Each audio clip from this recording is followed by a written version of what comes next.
Sveika, Anna!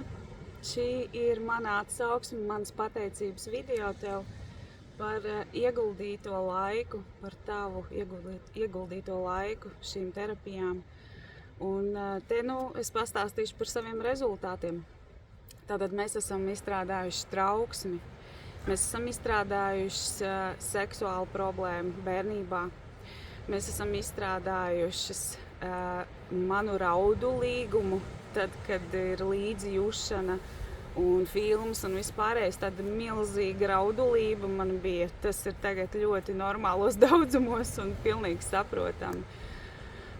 Mēs esam izstrādājuši arī ēdienu atkarību, kāda no ēdienu man bija ļoti grūti no tā atteikties. Un pateicoties tev, es tagad ļoti viegli šim ēdienam paeju garām un sajūtu kaut ko ļoti nepatīkamu mutē, kas ir kečups. Ja? Tas samainīja šo sajūtu man ar kečupu, un es viņu neieredzu, man ļoti negaršo viņš, un es vienkārši negribu domāt vairs par šo ēdienu.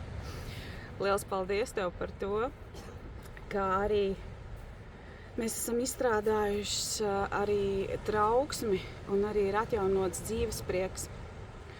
Manī kaut kas bija tāds kā aizmidzis, un tagad ir elementāra priecāšanās par mazām lietiņām, par tādu kā, par mazām ikdienas lietiņām man ir atjaunojies šis te prieks un pateicība.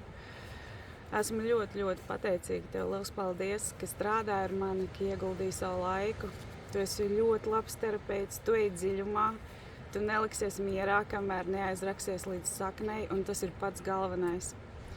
Tu esi ļoti sirsnīga, tu esi ļoti saprotošs, un pie tevis tiešām var griezties cilvēks, kas grib izstrādāt tādas nopietnas, ļoti dziļas un smagas problēmas.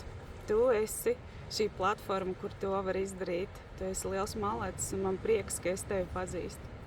Paldies tev, Anna, lai tev veicās it visā. Paldies!